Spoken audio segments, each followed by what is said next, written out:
ओम श्री सच्चिदानंद सद्गुरु साईनाथ महाराज की जय। आज हम लोग साईं सच्चरित्र के अध्याय 30 का पारायण करेंगे। इस अध्याय में वाणी के काका वैद्य खुलासचंद बंबई के रामलाल पंजाबी की कथाओं का वर्णन है।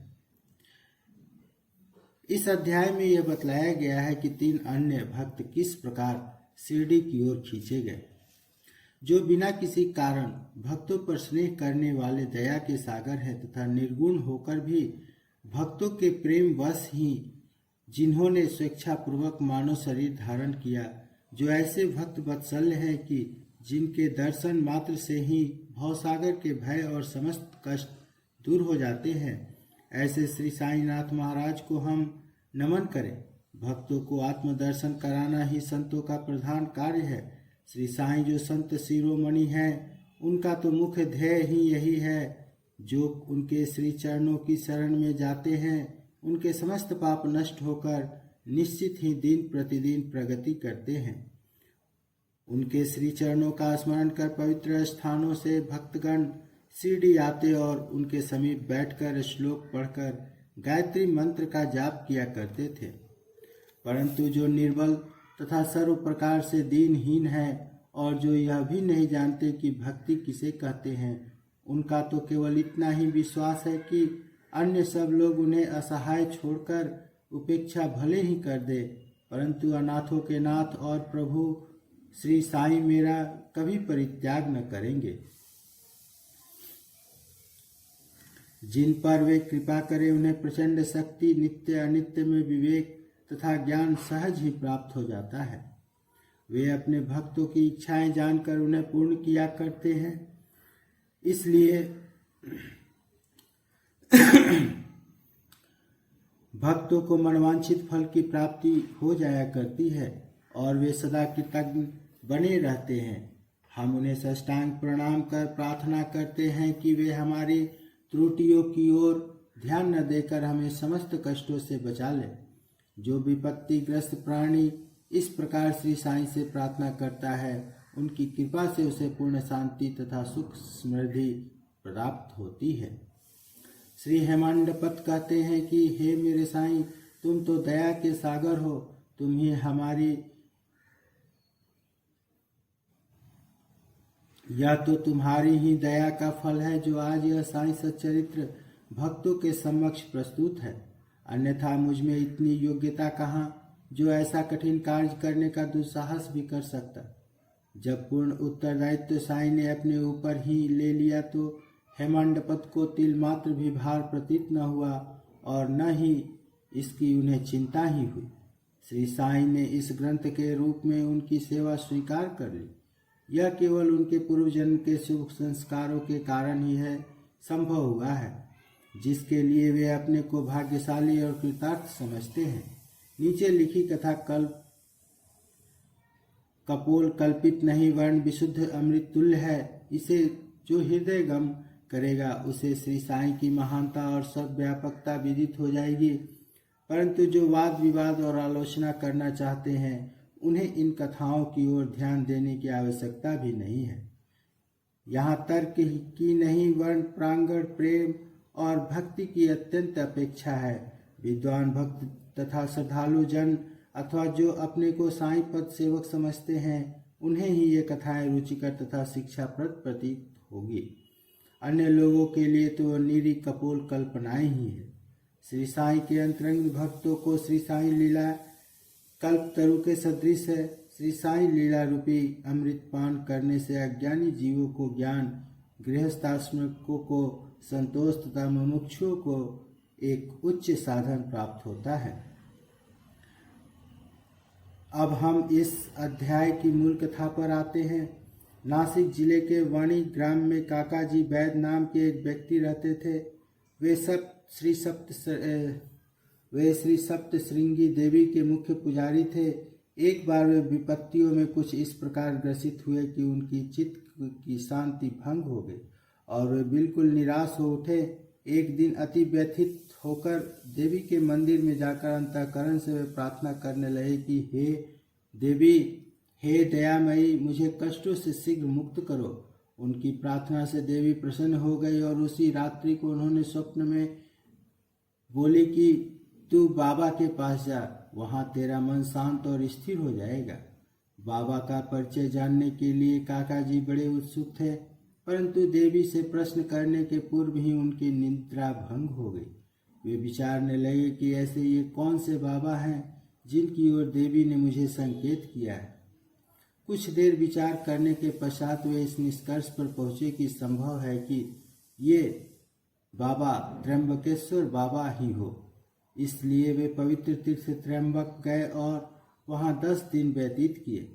वे प्रातःकाल उठकर स्नानादि से निवृत्त हो रुद्र मंत्र का जाप कर साथ ही साथ अभिषेक व अन्य धार्मिक कृत्य भी करने लगे, परंतु उनका मन पूर्वत ही अशांत बना रहा।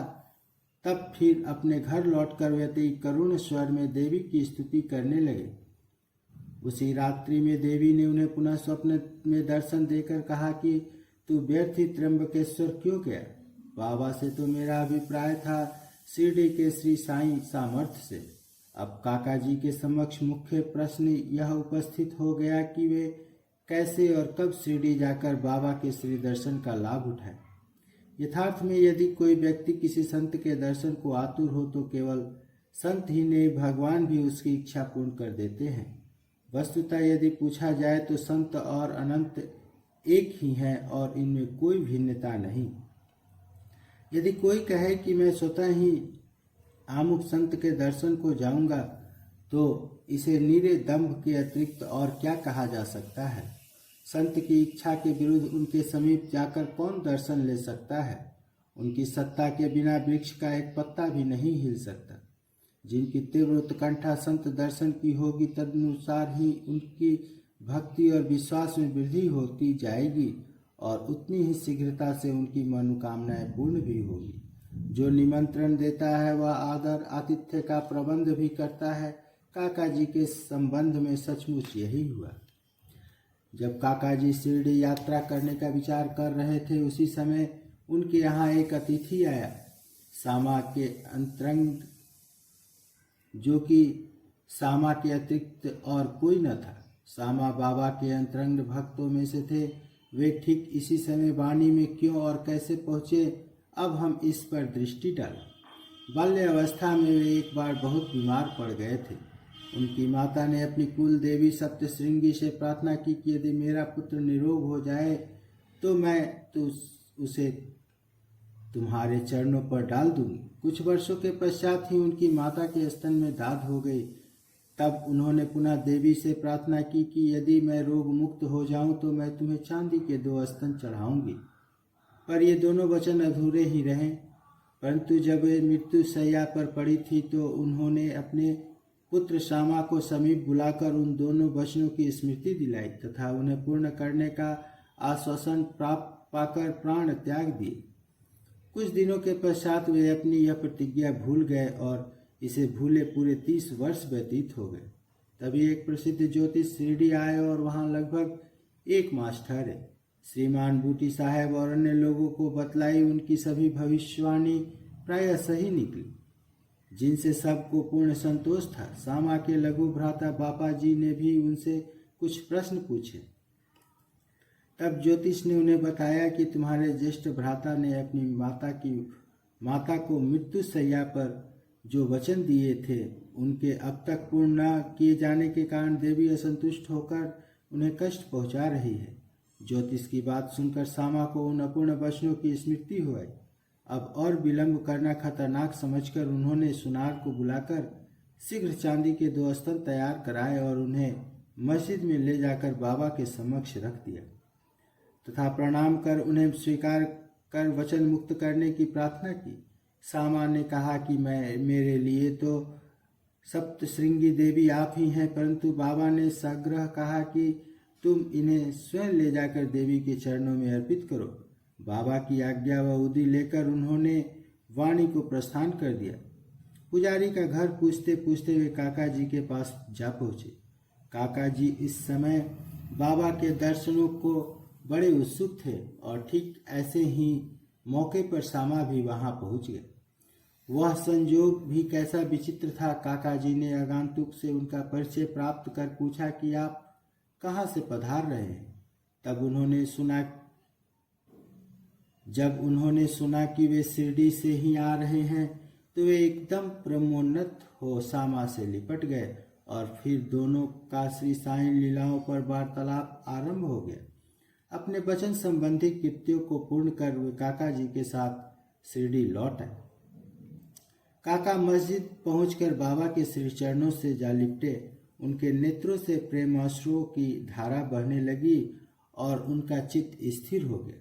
देवी के दृष्टांतानुसार जैसे ही उन्होंने बाबा के दर्शन किए, उनके मन की अशांति तुरंत नष्ट हो गई और वे परम शांति का अनुभव करने लगे। वे विचार करने लगे कि कैसी अद्भुत शक्ति है कि बिना कोई संभाषण या प्रश्नोत्तर किए अथवा आशीष पाए दर्शन मात्र से ही अपार प्रसन्नता हो रही है। सचमुच में दर्शन का महत्व तो इसे ही कहते हैं। उनके त्रिशित नेत्र साईं चरणों पर स्थिर हो गए और वे अपनी जिह्वा से एक शब्द भी न बोल सके। बाबा की अन्य लीलाएं सुनकर उन्हें अपार आनंद हुआ और वे पूर्णतः बाबा के शरणागत हो गए। सब चिंताओं और कष्टों को भूलकर वे परम आनंदित हुए।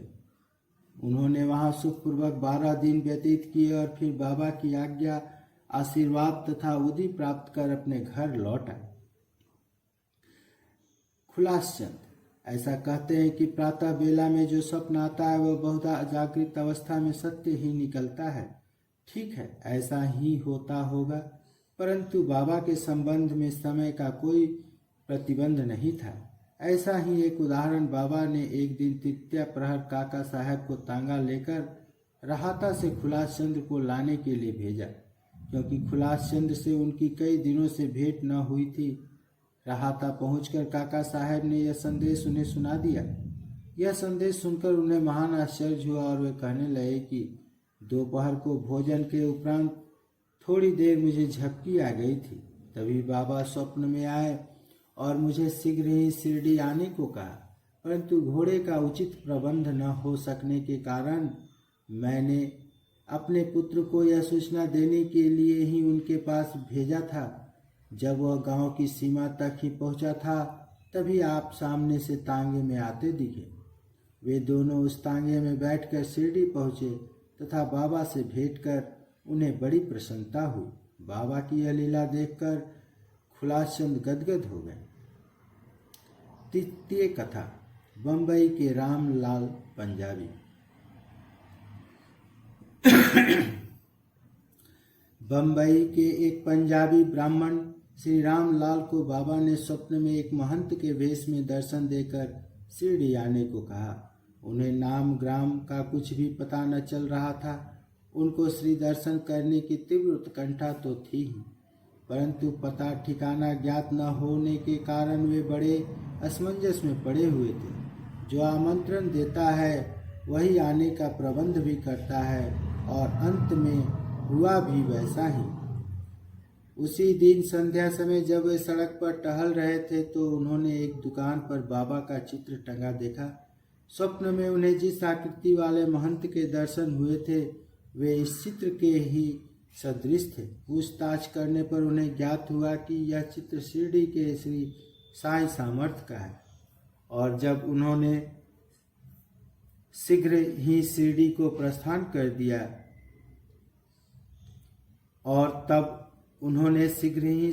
प्रस्थान कर दिया तथा जीवन पर्यंत शिरडी में ही निवास किया। इस प्रकार बाबा ने अपने भक्तों को अपने दर्शन के लिए शिरडी में बुलाया और उनकी लौकिक तथा परलौकिक समस्त इच्छाएं पूर्ण की। अध्याय समाप्त। श्री सद्गुरु साईनाथ प्रणमस्तु। शुभ भवतु।